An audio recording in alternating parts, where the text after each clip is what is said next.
एक बार फिर से you all are very very very welcome to concept booster. Guys, जैसे कि पिछले वीडियो के अंदर हमने आपसे बात करी थी कि आने वाले वीडियो के अंदर हम मिलेंगे एक एक्सक्लूसिव ट्रिक्स के साथ, एक शानदार ट्रिक के साथ। तो गाइस, आज हम कुछ एक्सक्लूसिव और शानदार ट्रिक आपके सामने प्रेजेंट करने जा रहे हैं, ठीक है। अब गाइस, यहाँ से अब आने वाले वीडियोस के अंदर हम कुछ ऐसे ही छोटे छोटे ट्रिक्स, शानदार कॉन्सेप्ट्स आपको प्रोवाइड करेंगे जो कि सीधा आपको एग्जामिनेशन के अंदर काम आएगा, और उन ट्रिक्स का यूज करके, उन शॉर्टकट्स का यूज करके आप सीधे एग्जामिनेशन के क्वेश्चंस को सॉल्व कर सकते हैं, चाहे वो कोई भी तरह का क्वेश्चन हो, ठीक है। अब गाइस, आप समझ गए होंगे कि आज हम किस बारे में बात करने जा रहे हैं, ठीक है। तो इस टॉपिक को मैंने क्यों चूज किया, तो मेरे 6 साल के टीचिंग एक्सपीरियंस के अंदर मैंने ये देखा है कि इनऑर्गेनिक के अंदर सारे टॉपिक्स ठीक ठाक होते हैं, लेकिन जब कभी भी हाइब्रिडाइजेशन निकालने की बात आती है, शेप्स को डिटरमाइन करने की बात आती है, स्ट्रक्चर्स या फिर लोन पेयर्स को डिटरमाइन करने की बात आती है, तो बच्चों को कहीं ना कहीं डिफिकल्टी अराइज करती है, ठीक है। तो इस चीज को ध्यान में रखते हुए हम आज एक ऐसा ट्रिक आपको प्रोवाइड करने जा रहे हैं, कि एक यूनिक ट्रिक आपको प्रोवाइड करने जा रहे हैं, जिसका यूज करते हुए चाहे वो कैसा भी मॉलिक्यूल हो, कोई भी आयन हो, आप उसका हाइब्रिडाइजेशन निकाल सकते हो ज्यादा से ज्यादा 5 to 10 सेकंड्स के अंदर, ठीक है। अब गाइस, अगर आप इस ट्रिक का इस्तेमाल करते हैं तो आपको स्ट्रक्चर्स पता होना जरूरी नहीं है। मतलब कि मान लीजिए एग्जांपल के तौर पे देखा जाए, आपसे ये कहा जाए कि बेटा ClO3- के अंदर ये जो क्लोरीन का हाइब्रिडाइजेशन क्या होता है, इसको with in fraction of seconds के अंदर आप बताएं, तो क्या आप इसको बिना स्ट्रक्चर ड्रॉ किए बता सकते हैं? जी हाँ, इस ट्रिक का यूज करते हुए आपको अगर किसी का स्ट्रक्चर पता नहीं भी है तो भी आप हाइब्रिडाइजेशन और शेप्स आसानी से निकाल सकते हैं, ठीक है गाइस। और अगर इसकी मैं इंपॉर्टेंस की बात करूं तो गाइस, हर एक एंट्रेंस एग्जामिनेशन जो क्लास 11th और क्लास 12th के सिलेबस पर बेस्ड होता है, चाहे वो आपका क्लास 12th बोर्ड हो, CBSE, ICSE या फिर किसी और स्टेट बोर्ड से हो, या फिर JEE मेंस, एडवांस, नीट या फिर different other medical entrance examinations के अंदर आपको ये कहीं ना कहीं दिखेगा। ये टॉपिक हाइब्रिडाइजेशन निकालना और इसके डिफरेंट एप्लीकेशंस आपको हर एक एग्जाम के अंदर, हर एक पेपर के अंदर कहीं ना कहीं कोई किसी भी क्वेश्चन के अंदर आपको दिखेगा ही दिखेगा, ठीक है गाइस। और गाइस, हम इस बात की गारंटी लेते हैं, हमारी आपसे ये प्रॉमिस है कि अगर आप इस वीडियो को एंड तक देखते हैं तो जिंदगी में, फ्यूचर में आप कभी भी दोबारा से गूगल पर जाकर के ये सर्च नहीं करेंगे हाउ टू फाइंड हाइब्रिडाइजेशन। ये हमारी आपसे प्रॉमिस है, गारंटी है, ठीक है। तो आइए बेटा, स्टार्ट करते हैं इस टॉपिक को इस टेक्निक के साथ, ठीक है। इस ट्रिक को अप्लाई करने से पहले आपको थोड़ी सी बेसिक इंफॉर्मेशन पता होना जरूरी है, ठीक है। तो आपको 3 चीजें ऐसे जरूरी हैं जो कि इस ट्रिक को लगाने में अप्लाई करनी होगी, ठीक है। तो पहली चीज ये है कि जो हाइब्रिडाइजेशन होता है वो किसका होता है? सेंट्रल एटम का होता है। मतलब कि who undergoes hybridization? Central atom undergoes hybridization, ठीक है। और ये जो सेंट्रल एटम का हाइब्रिडाइजेशन होता है वो कितना होता है? वो इज इक्वल टू होता है नंबर ऑफ बॉन्डिंग एटम्स पर central atom, number of bonding atoms पर central atom plus lone pair. Guys, hybridization निकालने का ये रामबाण को आप हमेशा याद रखें, ठीक है। तो हाइब्रिडाइजेशन, और देखिए जरा, ये जो H मैंने लिखा है हाइब्रिडाइजेशन, कुछ बच्चे इसको स्टीरिक नंबर से भी जानते हैं, ठीक है। तो हाइब्रिडाइजेशन होता है is equal to the number of bonding atoms पर central atom plus lone pair. मतलब कि एक सेंट्रल एटम के साथ कितने बॉन्डिंग एटम्स या फिर कितने साइड एटम्स जुड़े हुए हैं, and plus the number of lone pairs. और ये जो लोन पेयर है वो किसके लोन पेयर्स हैं? वो भी बेटा सेंट्रल एटम के ही लोन पेयर्स हैं, ठीक है। आप सिंपली याद रखें कि hybridization equal to number of bonding atoms plus lone pair, ठीक है। अब दूसरी पॉइंट आपको ध्यान रखनी है कि अगर कोई स्पीसीज पे कोई भी चार्ज है, यानी कि कोई अगर आयन है, तो हम ये अज्यूम करेंगे इस ट्रिक के अंदर कि वो जो चार्ज है वो किस पे है? वो किस पे रिसाइड करता है? वो सेंट्रल एटम पे रिसाइड करता है, ठीक है। तो अगर मॉलिक्यूल पे कोई चार्ज है तो अपन ये अज्यूम करेंगे वो चार्ज किस पे रिसाइड कर रहा है? वो सेंट्रल एटम के ऊपर रिसाइड कर रहा है, ठीक है। अब पॉइंट नंबर 3, अब अगर आपको शेप से निकालनी है तो आपको बेंट रूल के बारे में थोड़ा सा आइडिया होना जरूरी है।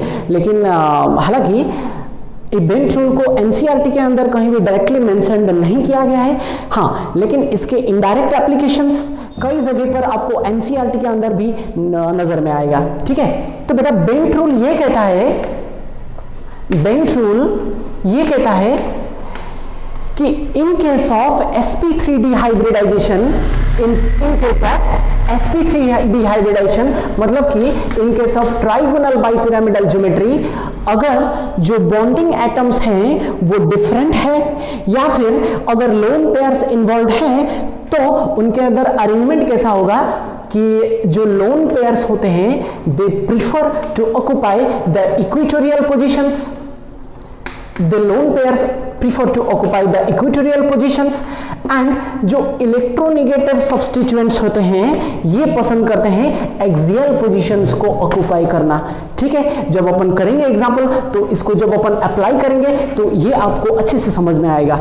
ठीक है, तो इन पॉइंट्स को आप ध्यान रखें और हम चलते हैं अगले ट्रिक की तरफ। ठीक है, तो आइए गाइस शुरू करते हैं कुछ एग्जांपल्स की। तो जैसा कि हमने आपसे कहा है इनका हाइब्रिडाइजेशन हम निकालेंगे बिना पेन का यूज किए। ठीक है, तो आइए स्टार्ट करते हैं। सबसे छोटा मॉलिक्यूल लेते हैं जो कि है मीथेन। ठीक है, तो मीथेन में central atom is your carbon. ठीक है, कार्बन के पास वैलेंस इलेक्ट्रॉन कितने होते हैं? 4। और आपको पता है कि जो हाइड्रोजन है वो बनाता है सिंगल बॉन्ड, मतलब कि 4 हाइड्रोजन जो है वो चारों इलेक्ट्रॉन्स को कंज्यूम कर लेंगे। तो कार्बन के पास लोन पेयर या फिर इलेक्ट्रॉन्स कितने बचे? कोई भी नहीं। ठीक है, तो जो फॉर्मूला हमने आपसे कहा था वो फॉर्मूला आप लगाएं कि हाइब्रिडाइजेशन कितना होता है, number of bonding atoms plus lone pair. यहां पर बॉन्डिंग एटम कितना है? 4 प्लस लोन पेयर कितने हैं? 0, यानी कि इसका हाइब्रिडाइजेशन आ जाएगा 4, मतलब कि दिस इज sp3 हाइब्रिडाइज्ड, यानी कि इसका जो शेप होगा वो क्या होगा? टेट्राहेड्रल। ठीक है, इसको आप कितने टाइम के अंदर कर सकते हो? विद इन 5 to 10 सेकेंड्स के अंदर इसको कर सकते हो, चाहे कोई भी मॉलिक्यूल हो। ठीक है, तो आइए बढ़ते हैं अगले क्वेश्चन की तरफ, दैट इज एमोनिया। अब देखिए कुछ बच्चों को लग रहा होगा कि ये तो सिंपल मॉलिक्यूल्स हैं। ठीक है, अगर ये आपको सिंपल लग रहे हैं और अगर इनके हाइब्रिडाइजेशन शेप्स आपको पता है तो आप इस वीडियो को थोड़ा फास्ट फॉरवर्ड 1.5x में देख सकते हो या फिर थोड़ा फास्ट फॉरवर्ड स्किप करके भी देख सकते हैं। ठीक है, तो बेटा हम बात करने जा रहे हैं अमोनिया मॉलिक्यूल की। ठीक है, तो अमोनिया के अंदर जो सेंट्रल एटम होता है that is your nitrogen. Nitrogen के अंदर वैलेंस इलेक्ट्रॉन होते हैं 5। ठीक है, और जो हाइड्रोजन है वो फॉर्म करता है सिंगल बॉन्ड्स। तो 3 हाइड्रोजन्स 3 इलेक्ट्रॉन्स को यूज कर लेंगे। तो नाइट्रोजन के पास बचे कितने? 2, यानी कि 1 लोन पेयर। तो अगर हम फॉर्मूला लगाएं तो हम पाएंगे कि नंबर ऑफ बॉन्डिंग एटम्स होता है 3 hydrogen atoms plus lone pair 1 that is 4। सो ये भी हो जाएगा क्या?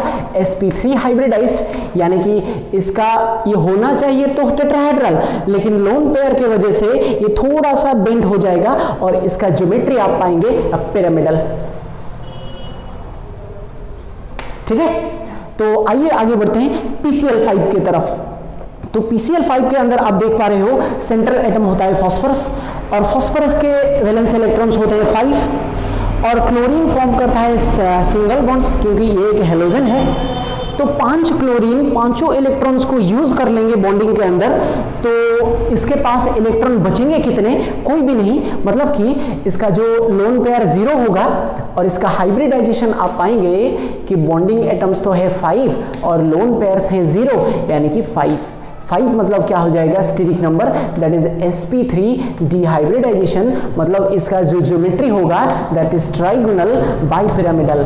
लेकिन बेटा यहाँ पर आपको बेंट रूल की जरूरत नहीं पड़ेगी क्योंकि ये जो सारे एलिमेंट बॉन्डिंग एटम्स है वो एक जैसे हैं। ठीक है, तो इसकी ज्योमेट्री क्या हो जाएगी? ट्राइगोनल बाइपिरामिडल, मतलब कि the 3 chlorine atoms will lie on a same plane at an angle of 120 to each other and 1 chlorine above the plane and 1 below the plane।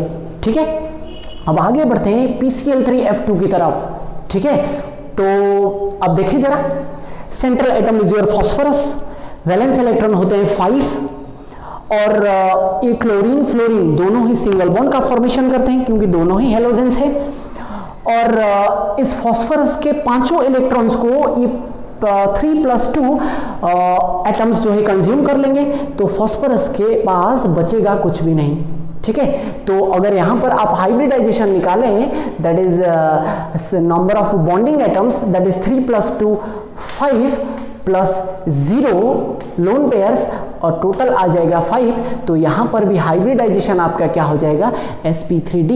लेकिन यहां पर स्ट्रक्चर को बनाने के लिए आपको बेंट रूल की जरूरत पड़ेगी क्योंकि sp3d के अंदर जो एटम्स है बॉन्डिंग एटम्स है वो अलग अलग है। ठीक है, हमने आपसे कहा है कि sp3d हाइब्रिडाइजेशन जब कभी भी आपको दिखे तो जो इलेक्ट्रोनेगेटिव एटम्स होते हैं वो प्रीफर करते हैं एक्सियल पोजीशंस पर रहना, तो इस एक्सियल पोजीशंस पर आप फ्लोरीन को कनेक्ट कर दें और जो इक्वेटोरियल पोजीशंस होते हैं यहां पर आप क्लोरीन को बिठा दें, तो ये हो जाएगा आपका PCl3F2।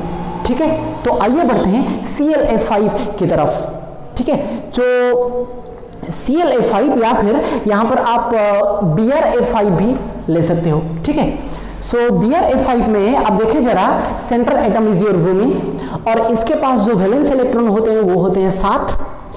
फ्लोरीन बनाता है आपका सिंगल बॉन्ड और पांचों फ्लोरीन 5 इलेक्ट्रॉन्स को यूज करेंगे ब्रोमीन के, मतलब उसके पास बच गए कितने, 2 इलेक्ट्रॉन्स, यानी कि एक लोन पेयर। तो अगर यहां पर आप फॉर्मूला लगाएं तो हाइब्रिडाइजेशन आप पाएंगे कि बॉन्डिंग एटम्स तो है 5 प्लस लोन पेयर कितने हैं 1, तो मिला करके हो गया 6, यानी कि इसका जो हाइब्रिडाइजेशन होगा वो कितना होगा, sp3d2, मतलब कि इसकी ज्योमेट्री क्या होगी, ऑक्टाहेड्रल। अगर आप शेप्स की बात करें तो सेंटर पर आप पाएंगे ये ब्रोमीन और एक स्क्वायर के चारों तरफ, चारों कॉर्नर्स पे एक एक फ्लोरीन को बिठा दें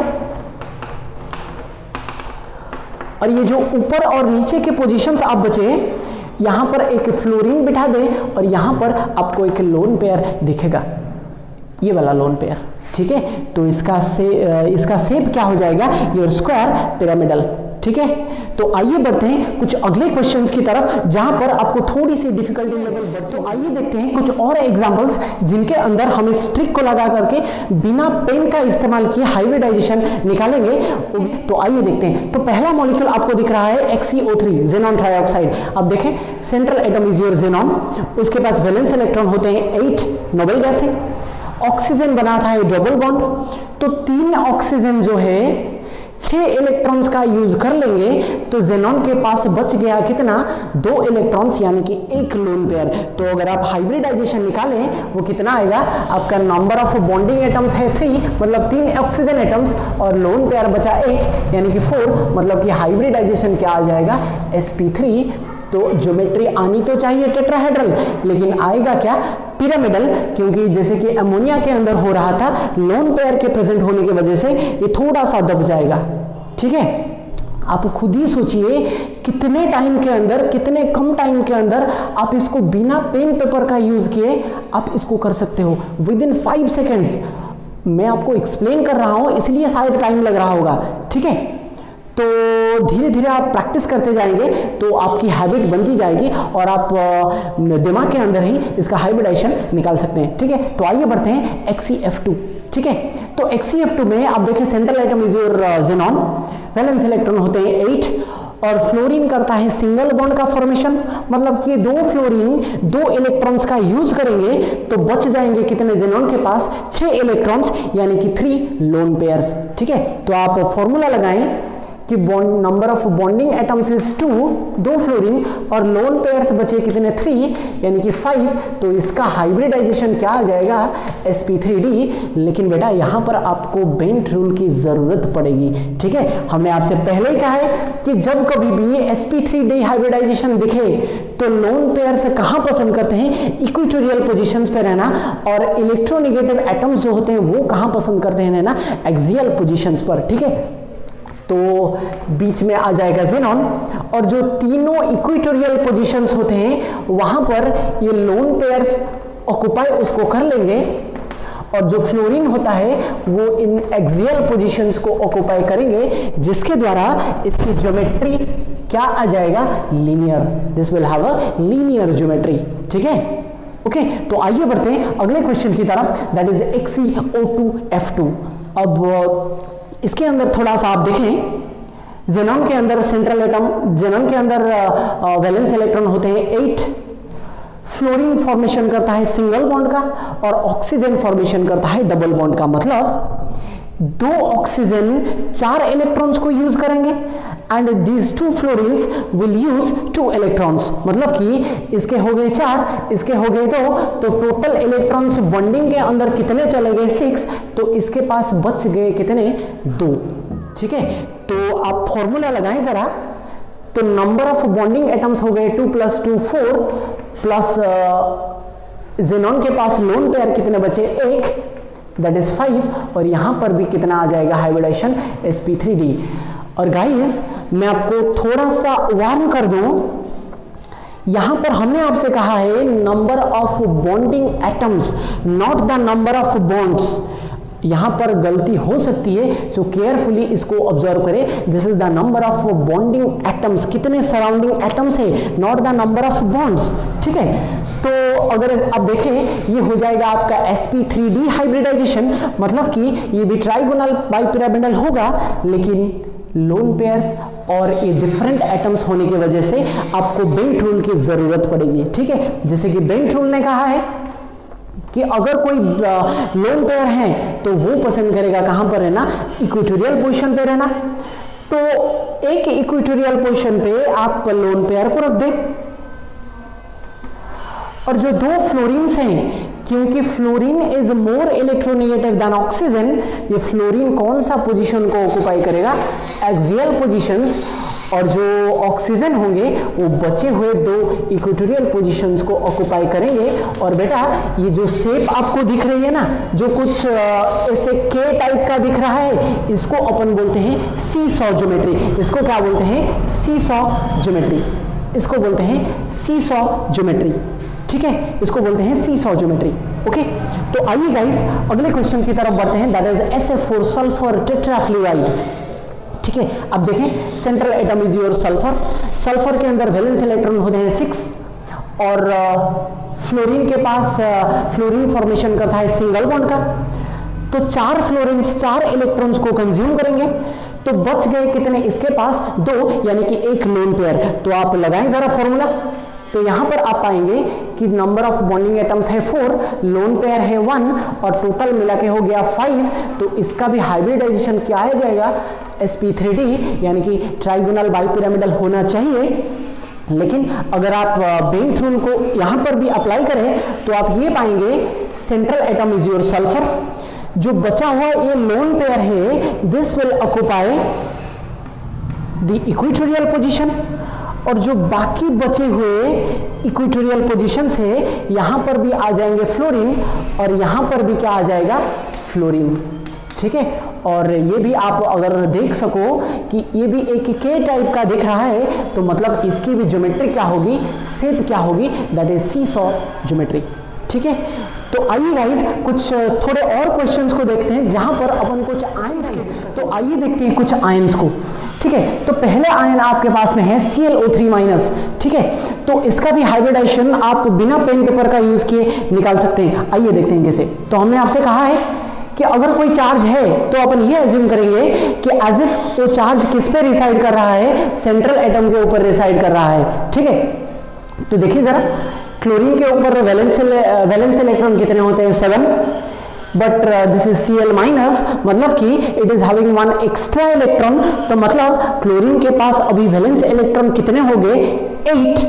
तो देखें जरा, ऑक्सीजन फॉर्मेशन करता है डबल बॉन्ड का, सो 3 ऑक्सीजन 6 इलेक्ट्रॉन्स का इस्तेमाल कर लेंगे, तो बच जाएंगे कितने, 2 इलेक्ट्रॉन्स, मतलब कि एक लोन पेयर। सो अगर आप हाइब्रिडाइजेशन का फॉर्मूला लगाएं, that is number of bonding atoms हो जाएगा 3 plus lone pair 1, that is 4, मतलब बेटा ये भी हो जाएगा sp3 हाइब्रिडाइजेशन, ठीक है, ठीक है। ओके, तो आइए बढ़ते हैं अगले क्वेश्चन की तरफ। यहां पर आपसे बोला गया है SO4 हमने कहा है अगर कोई चार्ज है तो अपन ये एज्यूम करेंगे ये किस पे रिसाइड कर रहा है, सेंट्रल एटम पे रिसाइड कर रहा है। तो सल्फर वैलेंस इलेक्ट्रॉन होते हैं 6, 2 निगेटिव चार्ज मतलब 2 एक्स्ट्रा इलेक्ट्रॉन्स, मतलब टोटल इलेक्ट्रॉन्स कितने हो गए, 8, और ऑक्सीजन फॉर्मेशन करता है डबल बॉन्ड का, और 4 ऑक्सीजन 8 इलेक्ट्रॉन्स को यूज कर लेंगे, तो इसके पास में कोई भी वैलेंस इलेक्ट्रॉन लोन पेयर नहीं बच जाएगा, ठीक है। तो हाइब्रिडाइजेशन क्या हो जाएगा, bonding atoms 4 plus lone pair 0, that is 4, तो ये भी आपका हो जाएगा कितना, sp3, ठीक है। आया समझ में। तो आइए बढ़ते हैं अगले क्वेश्चन की तरफ, जहां पर हम I3- को कंसिडर करेंगे, ठीक है। तो आप इसको देखें जरा, I3- का मतलब ये होता है कि सेंटर में एक आयोडीन होगा and the remaining 2 आयोडीन्स will be your bonding atoms, ठीक है।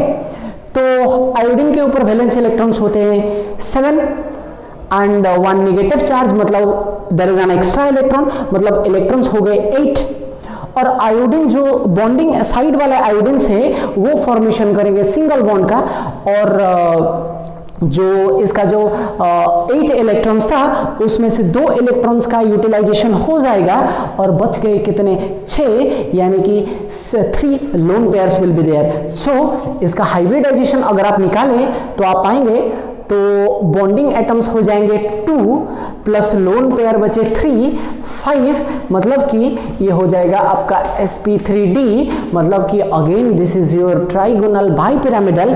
लेकिन फिर से आपको बेंट रूल की जरूरत पड़ेगी, ठीक है। अब बेंट रूल ये कहता है आयोडीन को आप सेंटर में रखें, जो तीनों लोन पेयर्स हैं उसको आप कहां रखेंगे, इक्वेटोरियल पोजीशंस पर रखेंगे।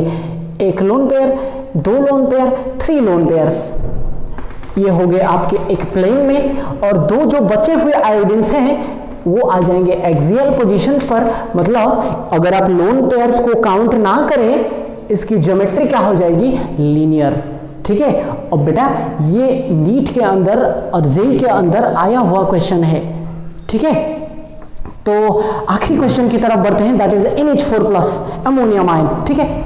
तो central atom is your nitrogen, उसके पास में वैलेंस इलेक्ट्रॉन होते हैं 5, N+, मतलब 1 इलेक्ट्रॉन इज लॉस्ट, तो इसके पास में बचे कितने 4, और हाइड्रोजन जो है ये सिंगल बॉन्ड्स बनाते हैं और चारों हाइड्रोजन चारों इलेक्ट्रॉन्स का यूटिलाइजेशन कर लेंगे, तो इसके पास में बचेगा कितना, सन्नाटा, ठीक है।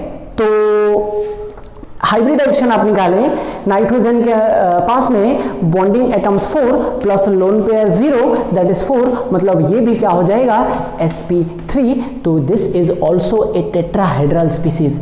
गाइज आया समझ में, आया समझ में कि किस तरीके से आप बिना पेन पेपर का यूज किए, बिना स्ट्रक्चर को जाने बिना किसी भी स्पीसीज का कोई भी आयन का हाइब्रिडाइजेशन, शेप, एवरीथिंग आप निकाल सकते हैं with in 5 to 10 seconds. At least जितने क्वेश्चंस हमने आपको यहाँ पर करवाए, आप केवल उतने क्वेश्चंस को प्रैक्टिस कर ले, बार बार कर ले, तो आपको इसकी हैबिट पड़ जाएगी और आपको जिंदगी में कभी भी हाइब्रिडाइजेशन कैसे निकालते हैं इसकी प्रॉब्लम नहीं आएगी। ओके ओके गाइस, तो आज के लिए बस इतना ही।